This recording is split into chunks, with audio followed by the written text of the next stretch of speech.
Hey everybody, welcome back to another episode of the Real Estate Agent Podcast. My name is Lorne Cooper. Today I'm joined by a good friend of mine, Andreas.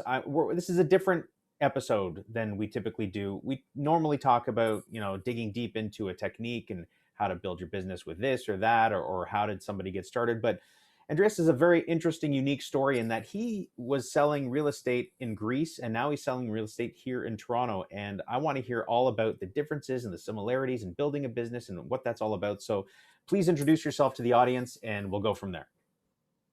Thanks a million, Lorne. It's very exciting to be here. I appreciate the invite. And I do have a story to tell for sure. I mean, I started my name is Andreas Batakis, first of all, and I'm with the Talos team and Remax Hallmark.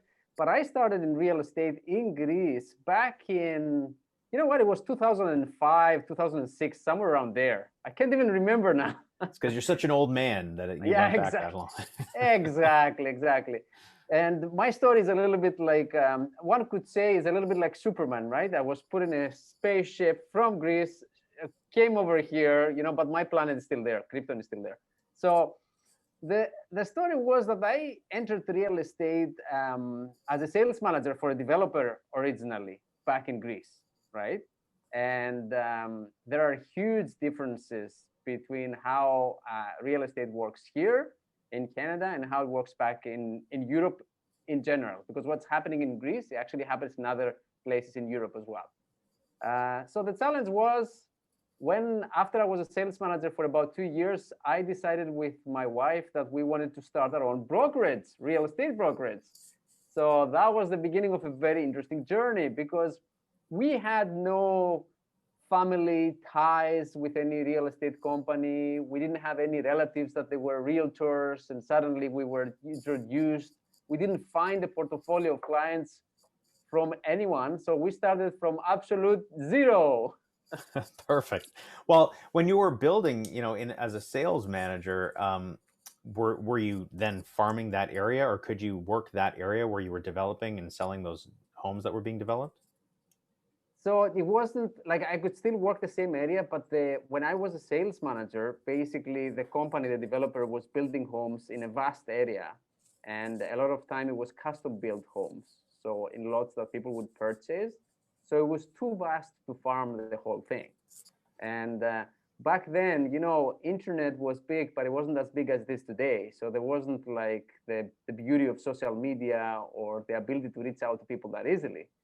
So it was a much more traditional way of getting to know people. Like, yeah, the work with the developer was great, but at the end of the day, that was limited. Like there wasn't enough there to say that you're going to start a database from that. So I'd say that the funny thing is, and I do compare it with when we came here, we had to start from zero again. Like my wife is born and raised here in Canada, and we became a team here as well, just like we were in Greece. However, again, like when I came to Toronto, I knew five people. That's all the people I knew, right? And I didn't even know the city, which was pretty much similar to the situation before, because even when I was in Greece, I ended up selling in areas that they weren't close to my home, that they weren't necessarily inside my neighborhood. So it's what I would say is that it's a similar journey, and I can tell you that the differences between here and there is, for example, in Europe, in many places, they still don't have an MLS. Who remembers the years when in Canada there was no MLS? Not me. Yeah, well, you're lucky. I'm sure that some people that are going to be here or watch this, they may remember the time. It was crazy. And it's crazy because there aren't necessarily exclusive listings either. One seller can say, oh, I'll give it to 3 or 4 agents and whoever sells it. Or maybe I'll sell it by myself. You know what? That's funny because I've been speaking to some agents in Portugal and they work very similarly. They were saying the exact same thing. So let's dig in a little deeper. Give me some timelines. So you said that you started your brokerage. When was that in Greece? That was in 2008. And when did you come over here? Came here 2016. Okay, so for about 7-8 years, you were working real estate there. Yes. So let's go through that journey, and then we'll get to, after you moved. 7, 8 years. How did you build the business? You said you kind of started from nothing. What did you do to get the business going? So I will say big kudos is to my partner in life and business, Nectaria, because she's always with me in spirit. She's not here, but she's always with me in spirit. So the thing is that Nectaria was very forward thinking from a marketing perspective. So the way that she set up the website at the time, she promoted us online because we had a large focus on international buyers because it's still Greece, right? So there were a Right. lot of international buyers. However, we were very adamant that we would set it up in a way that we can also facilitate and serve people that are locals and they don't necessarily speak English, or they want to list their homes and someone to buy it from abroad, but they don't speak English themselves. So that was very important for our marketing. I went through the process of contacting some local newspapers, and I started writing articles for them, and that gave me a certain level of recognition and authority from the early days. And we were extremely professional. We started, there were in Athens at the time, they would come from time to time people from North America, realtors, and they would do courses that were approved and facilitated by the National Association of Realtors of USA. So we made sure that we attended those courses because we wanted to be ahead of everybody else. Like there was a lot of competition, a lot of brokerages that they were well established for many years that had passed on to kids from their parents and so on. So we managed within like a very short period of time, within like I'd say 2 to 3 years, we managed to do pretty well. And I'll tell you another thing. When we started our business in Greece, we had the cash flow to survive without a sale for 3 months. That was it for our brokerage. We had our business plan and everything, right? So because we had to rent an office, we had to get our licenses, all that kind of stuff. So 3 months, if we went beyond the 3 months without an actual sale, we would not have any money to survive. A little bit of Obviously, pressure. yeah, just a little bit, just a tiny bit. And obviously, we did get the first sale in 2 months, which was amazing, right? For someone that had started a brokerage that nobody knew. So Absolutely. So how did you go about getting those people then? Was it just the authority that you established through getting yourself known through writing articles and being out in the community? that was one thing. Another thing was that because of the online advertising, some people came to us because we did it in a more progressive way than other people at the time. And also another thing was I went and I knocked on doors, not the traditional door knocking. I will I will differentiate it. I remember distinctively. I was driving around town to see where new developments were done, like condos, and I would go and I would try to find out who the developer was so I can start the collaboration. And I got to do some very solid uh, business relationships. I created some very solid business relationships over time through that thing, and I got at least 2 to 3 developers that we had repeated business over the years. Fantastic. Okay, so take us through the journey then. You've gotten yourself established. What got you from kind of year one through to year seven, and then what led to the decision to move? Well, the thing that so what got me from the year one, I would say the first 2 years were definitely the toughest ones for sure. Like after the 2 years mark, things were more established. We got a more steady flow of sales. People were coming to us as referrals from past clients already after the 2 years mark. But the first 2 years mark were a tough period. After that, everything went well. We kept expanding our advertising in the way that we did things. And then 2000, that was, remember, we started 2008. We were doing so great. 2010 came, and that was when the recession hit Greece, if Lots you of fun. remember. No, Yes. not at all. I don't think anyone remembers that. Yeah. So I know that people here in Canada refer to the crisis and the problems that the real estate market had in the 90s and sometime in before that as well, the 80s, I believe. So I've read about those. That wasn't close to what we experienced back in Greece, right? It was a total collapse. At some point, we reached the point where unemployment was over 25%. we had the situation where when we got to 2015, the banks actually closed for over a month. So it was a terrible aftermath of the financial crisis. And despite all that, in the midst of all that, we actually had steady business, because the way that we had diversified, the first thing that happened after 2010 was that the international buyers vanished. And Really? yeah, they vanished because they had issues back in their countries and they didn't want to buy. Even if they had paid a deposit, they wouldn't go through with the closing. Fun times. Oh yeah. And the closing there it would take like 3 to 6 months. It's not like a short closing. Closings there take time. So the interesting perspective was that uh, the people that were locals, because of the recession, they felt very strongly about putting the money into real estate, because they felt brick and mortar is a safe place to have my money. I better invest. I better buy a house for my kids, um, whatever, rather than have my money in the bank, which they were right. Over time, it's always a safe investment. So that's how we actually developed more the local business at the time. And then after 2013, when things were more smooth with other countries, we got the international buyers back, and we were still set up for that.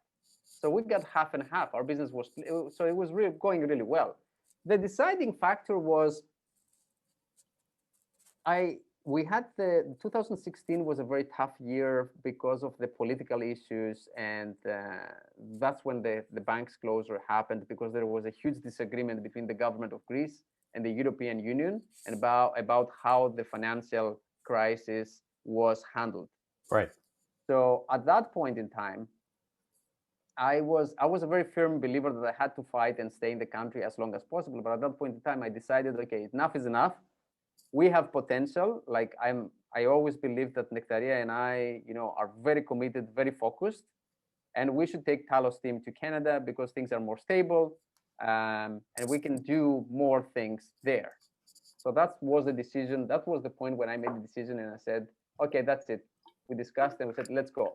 Let's get our whatever. Nectaria was a citizen, already a citizen. Whatever. I'll get the things in place so I can go to Canada legally with our kids and start our life there. Ground zero again. Yes. So let's talk about that. So, what did you do with your brokerage? Did you sell it? Is it still ongoing? What's the story there? That's interesting. So we didn't sell it. Eventually, it was funny because after I came here, we kept it going for a while. So I was actually here and I was doing negotiations about properties in Greece when I was here. So I did closings as well after we left. But at some point, we decided to let it go. So it did close down as a brokerage. But we maintained our network of realtors, obviously, because we had other fellow realtors that we were collaborating with. So we still, from time to time, would refer people to them when people ask about Greece. Always happy to help. So that's what happened with that part. Now, when we came here, we didn't realize how long it would actually take to get our license in place, because in Europe, that was a much faster process. Really? Yeah, and we thought that if we give our credentials, remember all those NAR courses that we did and all those stuff, and the fact that we had our own brokerage, that they would say, hey, sure, guys, you can get your license and you can start tomorrow.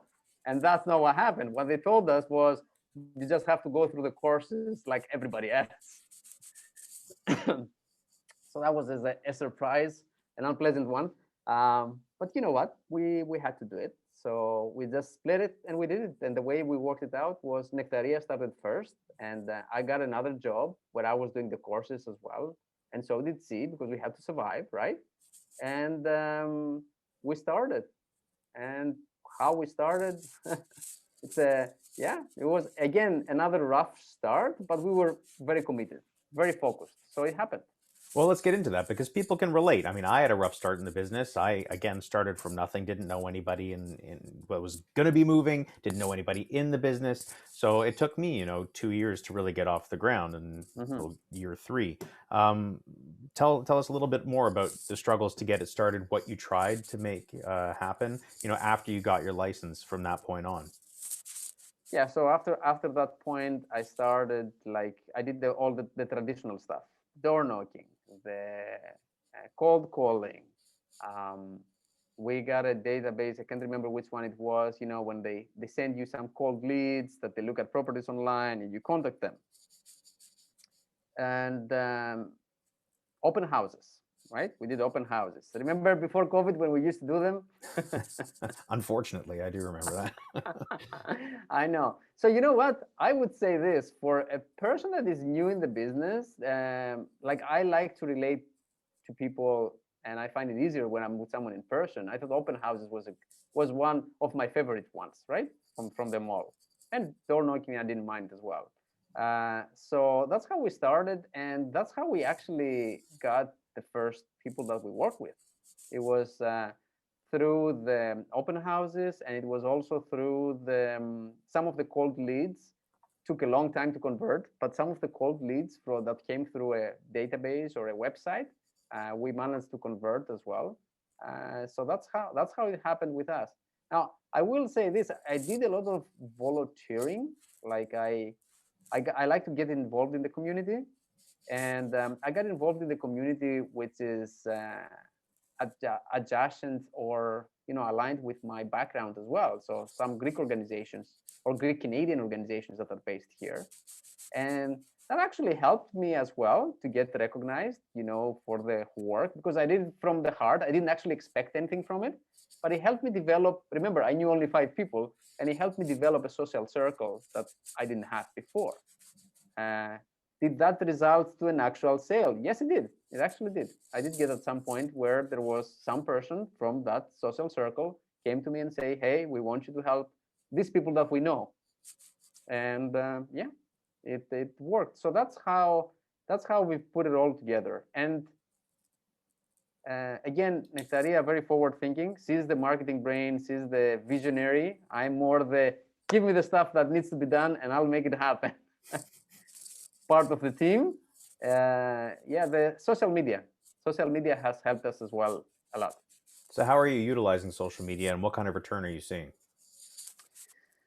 We are utilizing it, so we have different things that we do on Facebook and Instagram and YouTube as well, but mostly Facebook and Instagram. And what we do is basically we communicate our real estate advantage, if you will.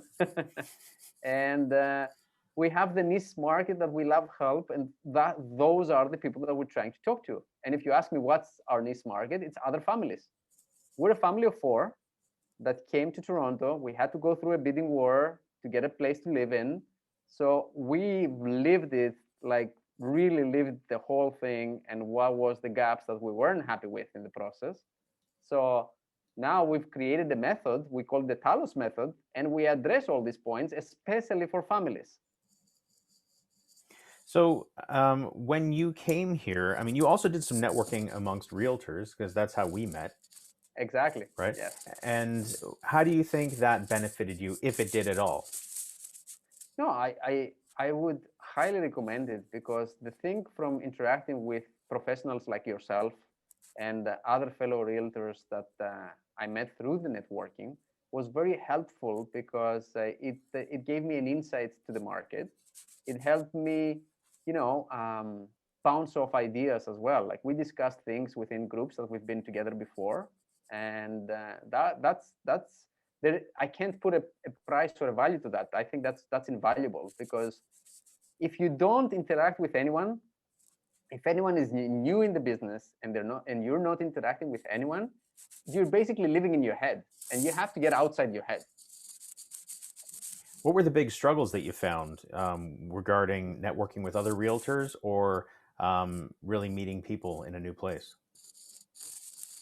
Well, I wouldn't say there weren't any challenges really. Like I found it easy to network with other realtors. Like people were very open and happy to interact. Especially, I love how we do all the social events from time to time as well, right? Different things, and then that's how we met. Uh, so I found it easy, and meeting people as well, I find it easy generally speaking. People are friendly overall, right? Like if you have a positive attitude and you're friendly, I mean, you'll get the odd person, obviously. I got a few doors slammed in my face. Yeah, so have Or did you learn? Remember that one, the one that you knock on the door and say, and you hear the voice from the other side of the door without even opening, saying, "Don't want to speak to any realtors." Yeah. I. Yeah, I've gotten that as well, for sure. Let's touch on that topic of networking with realtors, because I think that's important. That's something that a lot of people overlook. Mm-hmm. The challenge is, even within your own little area and office, depending on where you're located, anywhere listening to this in the world or North America, people can be a little bit closed off and protective. And if you venture a little bit outside of that immediate circle, I find people tend to open up a lot more. I mean, I'm pretty much an open book no matter where I am. I don't care if you work next door to me or you work in another country from me.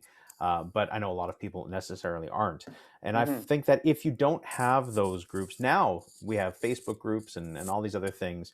But if you don't have them in your area, I would suggest definitely try to start them. And it's a way to meet up again, outside of the COVID parameters, meet up on a regular basis with other realtors, get insight on how the market is from where they're coming from. They can be from a small distance away, and how Mm-hmm. they do business. And that's a great way to learn and grow and bounce ideas off each other. And referrals happen from that type of group scenario as well. So if Exactly. you don't have those groups, I would encourage you to definitely try to start one. Be proactive. That's a great idea. That is a great piece of advice right there. You're right. And it is true, when you are, generally speaking, when you're interacting with people that are not in the area that you actually work, it's easier, obviously. Like, Yes. right? It's Yes. easier for people to share and open up if you're not in the same area. I mean, sometimes you'll be able to get some information and get interaction from people that are actually farming the same area where you're working in, but it depends. Yeah, absolutely. Okay, well, we can move on from that. I just wanted to throw that out Yeah, there for sure. everybody.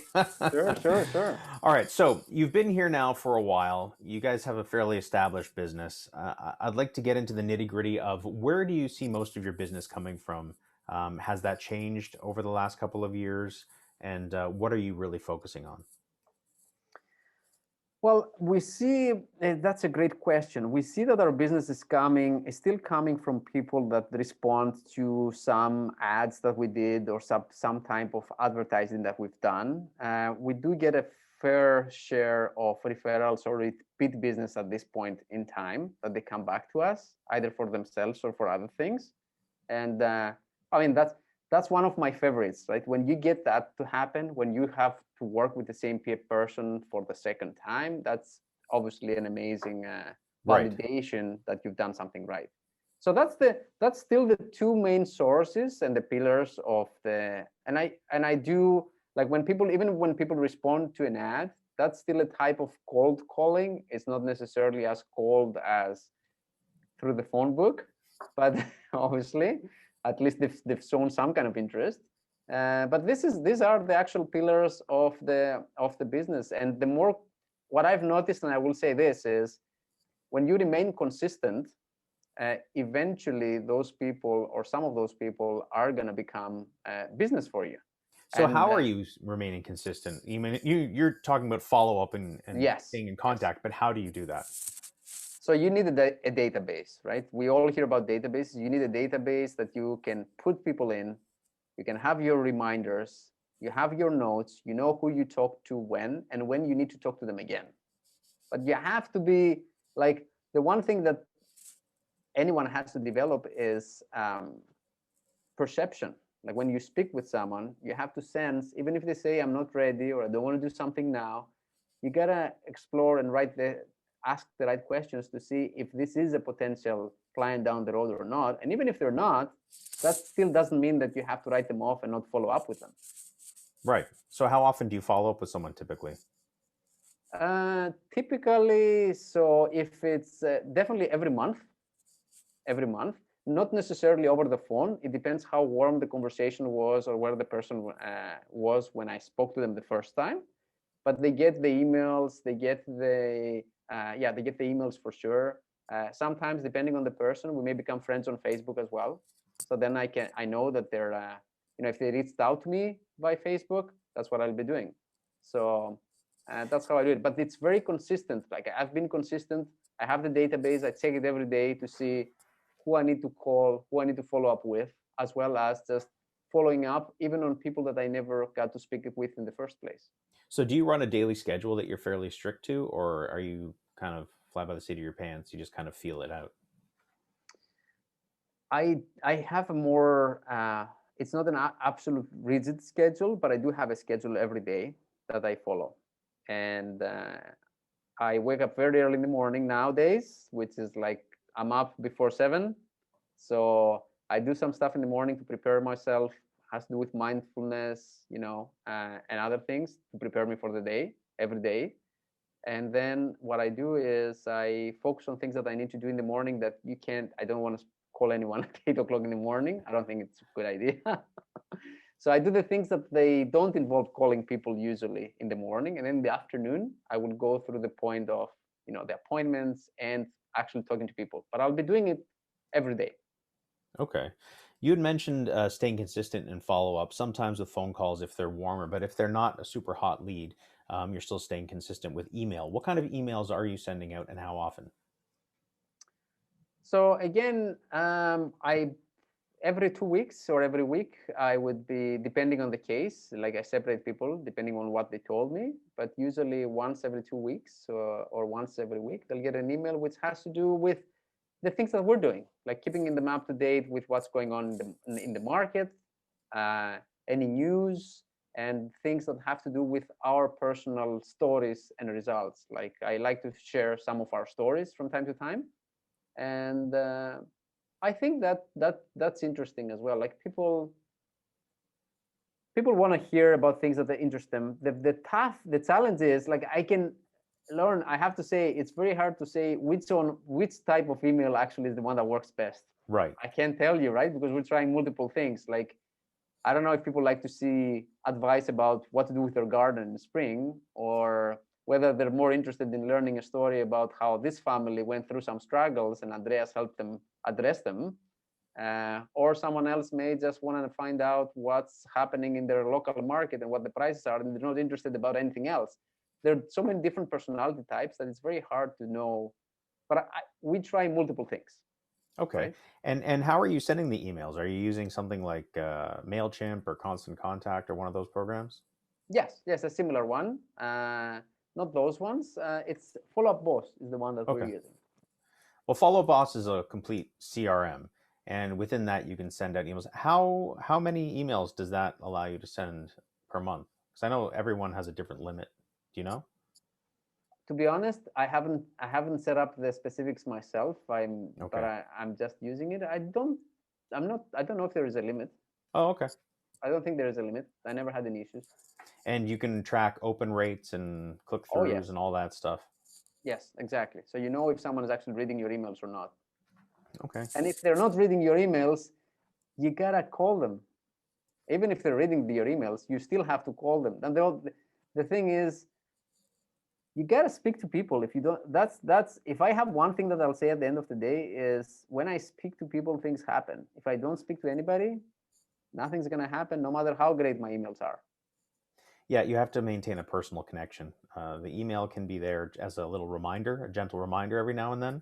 But I think the personal connection is really what makes people trust you and get to know you and want to work with you. Exactly. It can also trigger that switch, like, oh, I'm so glad you called because I was thinking about this, or whatever the case may be, right? But if it's just in the background, then if somebody else shows up and knocks on their door and hands them a card and speaks to them, then they'll go with that connection because it's more of a human connection. Exactly.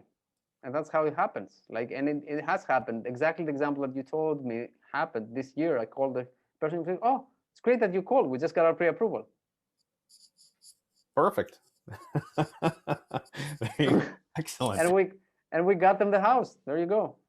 So, what kind of advice would you give to somebody who is thinking about moving to a different market? I mean, you moved across the ocean, but if someone moving to a different market to get started from scratch, what would you say are the top few things that they can do to really help them get off the ground running? Well, I would say one thing is I would say try to get involved in the community.